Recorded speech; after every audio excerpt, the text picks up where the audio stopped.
కొన్నిసార్లు ఒక్క మెట్టు దిగం మనం ఇతరుల కోసం. మన ఈగో అడ్డొచ్చేస్తుంది, మన గర్వం.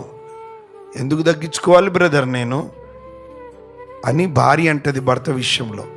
భర్త అంటాడు, ఆమెకే అంత ఉంటే నాకెంత ఉండాలి అంటారు. గొడవలైతాయి, సమస్యలు.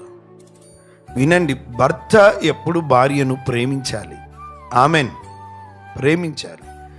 భార్య ఎప్పుడు భర్తకి లోబడి ఉండాలి. ఒకవేళ ఆయన చెప్పింది దేవునికి విరుద్ధమైన సంగతి అయితే అప్పుడు మాట్లాడొచ్చు ఆయనకు వ్యతిరేకం. లేదండి ఆ పాపం నేను చేయను అనొచ్చు, కానీ అన్ని విషయంలో సరైనదైతే తగ్గించుకోవడం మంచిది. మంచి సంతోషకరమైన కుటుంబానికి ఎన్నో సూత్రాలు ఉన్నాయి.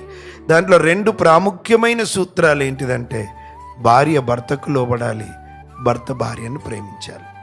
Praise the Lord. ఆ కుటుంబం చిన్న పరలోకం అయిపోతుంది.